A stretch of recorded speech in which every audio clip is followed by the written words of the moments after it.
kami sa aming mga kasalanan tulad ng aming pagpapatawad sa mga nagkakasala sa amin.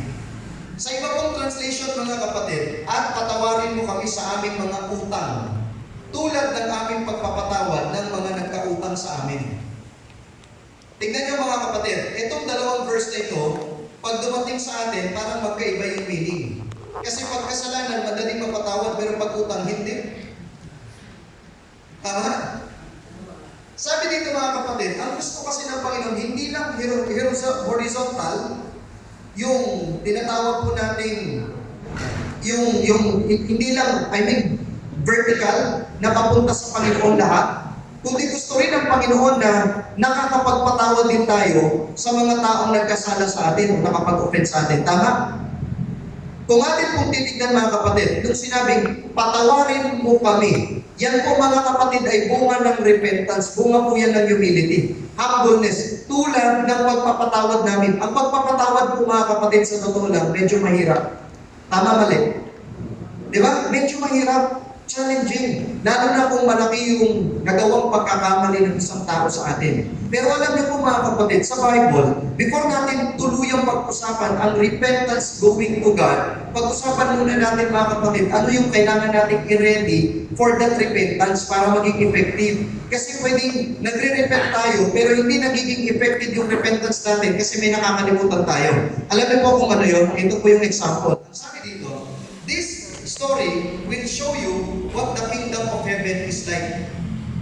One day, a king decided to call in his officials. Tinawag po yung mga opisyales and asked them to give an account of what they owed him as he was doing this. One official, may utang daw po sa kanya, doon sa king. At yung utang po ng opisyal na yun sa hari ay 50 million silver coins. In other translation, 10,000 talents, mga kapatid, yung utang po ng opisyal na ito.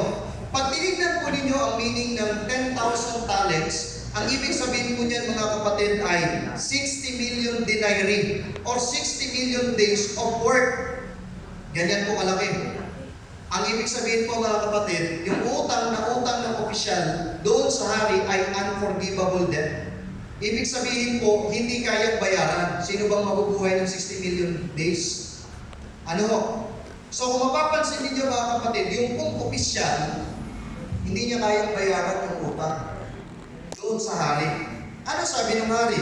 The king ordered him to be sold, along with his wife and children and all he owned. Lahat ibibenta, pati po yung asawa, yung anak, at saka yung opisyal. Sabi ng hari, ibenta. In order to pay the debt, kailangan mabayaran yung utang.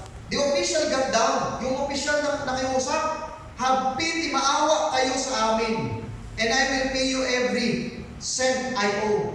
No? Lahat ng bagay, babayaran mo step by step. Pero kung titignan nyo mga kapatid, ang pagbabayad sa utang is very impossible. Tama? Ano po ang ginawa ng king?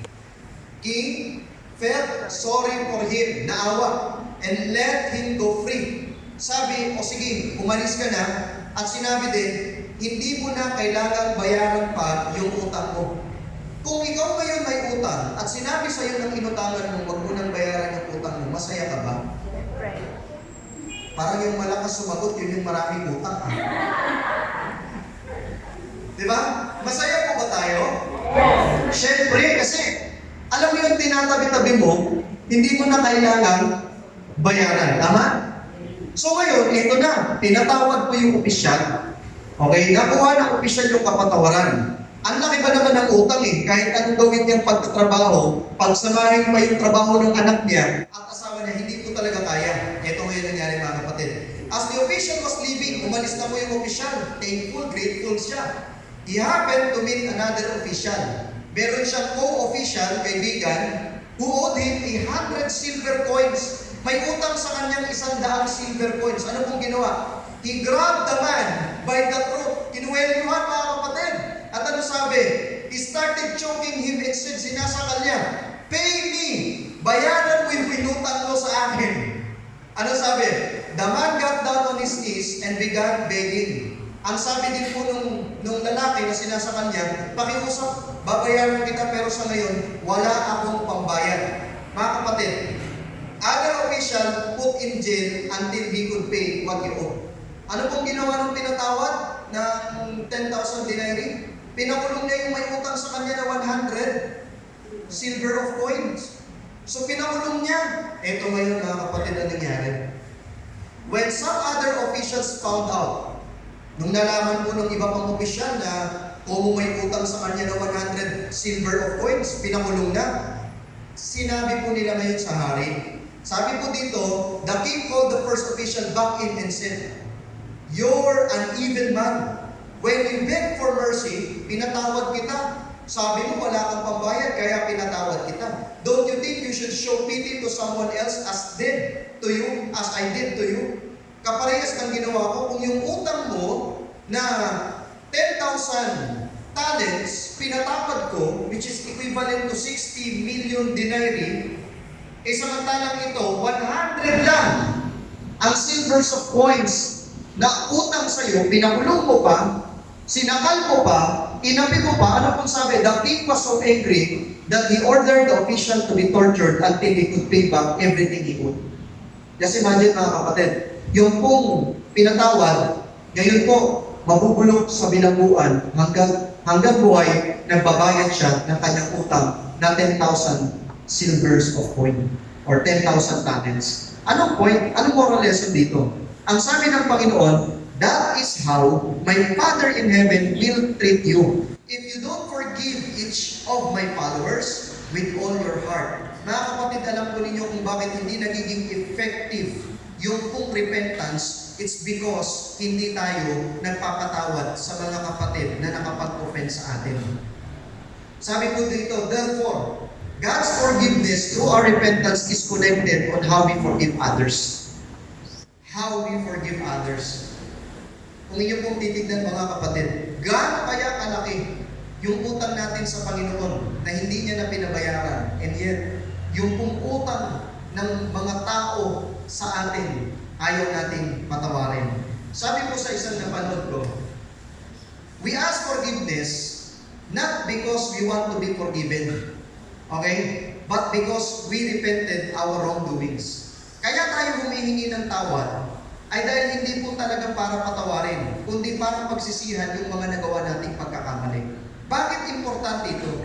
Kasi kung minsan, nagkakaroon ng hindrance na ayaw mong humingi ng tawad sa kapatid kasi iisipin mo, hindi naman siya marunong magpatawad. Ay hindi daw po yun ang focus ng repentance. Ang focus ng repentance is kapag ikaw ay nagkasala at humingi ng tawad sa kapatid, hindi mo hinihingi yung kapatawaran actually. Ipinapakita mo na ikaw ay nagpapakumbaba at humihingi ng tawad sa kanya. Ibig sabihin, ang concern mo is yung pagkakamaling nagawa mo doon sa kapatid. Kaya po alam po ninyo, ang sabi po sa Ephesians 4:31-32, let all bitterness and wrath and anger and clamor and slander put away from you with all malice, and be kind to one another, tender-hearted, forgiving one another as God in Christ forgive you. Every time pala mga kapatid na tayo'y magpapatawad, tayo'y magbababa ng mga hinagpis natin sa ating mga kapatid, kailangan nating isipin yung pagpapatawad ni Kristo sa ating pong mga buhay. Again, mga kapatid, marami po kasi sa atin, gusto nating patawarin tayo ng Panginoon pero ayaw nating magpatawad sa ating mga mahal sa buhay. Ayaw nating magpatawad sa pagkakamali ng kapatid. Ayaw nating magpatawad doon sa mga taong nakapag-offend sa atin. Ang sabi po mga kapatid, Jesus teaches forgiveness. If we understand how much we have been forgiven, then you would forgive others. Tama po ba? Previously, sa mga nakaraan pong gabi, mga kapatid, nakita natin kung gaano kalaki yung pong pagpapatawad na binigay ng Panginoon. Na wala tayong actually karapatan at wala tayong kakayahang bayaran. And yet, pinagbayaran ng Panginoon, pagkatapos pag may pagkakamali ang isang kapatid sa atin, ayaw na natin magpatawad. Alam niyo mga kapatid, ang sabi pa po ng Biblia, bilang mga hinirang ng Diyos, mga banal at minamahal, magbihis kayo ng kahabagan, ng kabaitan, ng kababaang loob, ng kaamuan, at ng katyagaan.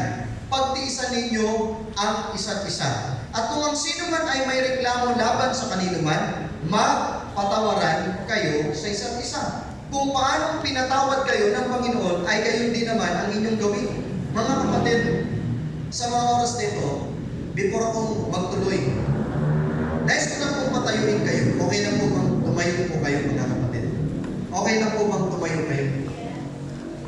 Sa mga oras pong ito, nais ko po sanang, kung napapansin nyo na hindi mo sinasadyang naka-offend ka sa kapatid, o gusto mong magpasalamat sa kapatid, okay lang po bang i-appreciate nyo yung mga kapatid sa pamagitan ng pagyakap? Alam niyo po kung bakit? Kasi kadalasan po sa atin, na-experience po natin na kapag yung kapatid nakapag-offend sa atin, hindi na po natin pinapansin. Kaya po sa mga oras na ito, before sana tayong magtuloy sa atin po repentance topic, gusto ko po munang maging ready tayo sa pamagitan ng pag-appreciate sa mga kapatid sa pamamagitan ng pagyakap. Okay lang po bang yakapin mo yung kapatid? Okay lang bang itapik mo sa likod? Okay lang bang extend po ninyo mga kapatid yung inyo pong mga kapatid sa mga kapatid? Okay lang bang pagbatian po kayo? Okay lang po ba mga kapatid? And kung napapansin mo na ikaw ay naka-offend ng kaunti, okay lang bang humingi ka ng sorry, ng pasensya? Kasi sa totoo lang, kahit hindi po tayo dito magkakadugo, tayo na lang din po yung mga magkakapatid sa loob ng iglesia. Na hindi tayo kung minsan nagkakaintindihan, pero kung yung mga kapatid nga natin by blood, nagkakatampuhan, tayo pa kaya. Mga kapatid, alang-alang sa Panginoon, okay lang po ba na kung meron kang nagawang pagkakamali? Kung meron kapatid na lumapit sa iyo, okay lang po bang patawarin mo? Okay lang bang yakapin mo ng mahigpit? Okay lang bang sabihin mo na I love you with the love of the Lord? Ha? At kung ano man ang pagkakamali ng kapatid, ito po ang tatandaan natin. Lahat ng pagkakamali, maayos at matutuwid. Lahat ng bagay, matatapos. Pero ang pinaka-importante, sino yung makakasama sa langit na bahay? Baka mamaya sa liit na galit mo yan, na tinatanim mo sa buhay mo, baka mamaya yung maliit na galit na yan, yung maging dahilan kung ba't hindi ka pa makapunta sa langit. Kaya mga kapatid, maraming pong salamat sa cooperation. Bakit? Kasi po yung paglapit natin mismo sa ating mga kapatid ay sign of humility. Amen? Pwede na po kayong umupo. Okay po. So, sa pagpapatuloy mga kapatid, ito po yung gusto kong sabihin, gusto kong ipakita sa ating lesson. Love always begets love. Yung pag-ibig, wala kang makikita na kapag pinakita mo yung tunay mong pag-ibig, yung ibibigay sa'yo, isusukli sa'yo ay hindi pag-ibig. Tama po ba? Dahil love begets love. Sabi dito, those who love God cannot harbor hatred or envy. Yun daw pong mga tao na umiibig sa Panginoon, hindi po sila makapagtanim ng sama ng loob. Alam niyo po yung resentment o sama ng loob? Yan po ay very dangerous. Bakit? Kasi kapag ikaw ay may sama ng loob, para kang umiinom ng lason na ini-expect mo na yung kinagagalitan mo, yun yung mamamatay. Hindi mo alam, high blood ka na pala. Marami sa atin, galit na galit sa isang kapatid. Pero yung kapatid ang sarap ng tulog. Ikaw hindi ka makatulog. Bakit? Si sister hindi ako in-invite sa pagkain. Ang dami naman pang pagkain. Si sister hindi ako inabutan ng tubig Hindi ako kinamayan Mga kapatid, ang sabi dito, when the heavenly principle of eternal love fills the heart, it will flow out to others. Kapag punong-puno ng pag-ibig ni Kristo ang ating puso, automatic yan po mga kapatid ay aapaw at pupunta doon sa mga taong nakapaligid sa atin. Ang sabi pa po dito mga kapatid, not merely because favors are received of them. Hindi dahil na-receive lang natin yung mga blessing kaya tayo mabait, kaya tayo umiibig sa iba. It's because it is motivated by the love of Jesus. Amen? Sabi po dito but because love is the principle of actions and modifies the character. So kung meron pa lang kayong motivation pagdating sa pagkilos, pagpapatawad, pag-ibig, pagmamahal, pag-appreciate, magkakaroon ng gratitude, ay dahil po kay Kristo. Amen? Sabi pa po dito, Jesus that can receive forgiveness from God only as we forgive others. Tandaan niyo po mga kapatid. Ang sabi dito, it is the love of God that draws us unto Him, and that love cannot touch our hearts without creating love for our brethren. So ang pag-ibig po natin, ang pagpapatawad po natin mga kapatid, yan po ay bunga din ng pagpapatawad ni Kristo. At tayo pinapatawad ng Panginoon dahil yan din po yung pagpapatawad natin sa mga taong nakapaligid po sa atin. Ito po mga kapatid ay napaka-importanting experience kung gusto natin na magkaroon ng tunay na revival. Dahil ang tunay na revival ay wala pong sama ng loob kahit kanino. Amen? Ito na. Question. Why do we need repentance? Bakit kailangan natin ng repentance? Ang sabi ko dito mga kapatid, mga munti kong mga anak, ang mga bagay nito ay sinusulat ko sa inyo upang kayo'y huwag magkasala. Ngunit kung ang sino man ay magkasala, tayo ay may tagapagtanggol sa harap ng Ama, si Jesus, sa Jesus na siyang matuwid. Inyo pong mapapansin mga kapatid, na pagdating po sa repentance, ang mga Kristyano, bilang mananampalataya, hindi po tayo perfecto. Tama po ba? Dumadating tayo sa point na dumadating yung sungay natin. Minsan hindi natin makontrol yung bunganga natin. Minsan dito sa loob ng church, hindi makabasag ng pinggan. Pero pagdating sa bahay, lahat ng pinggan lumilipad. Minsan dito sa loob ng church, tahit-tahimik. Pero pagdating doon sa bahay, Armalite, yung iba machine gun.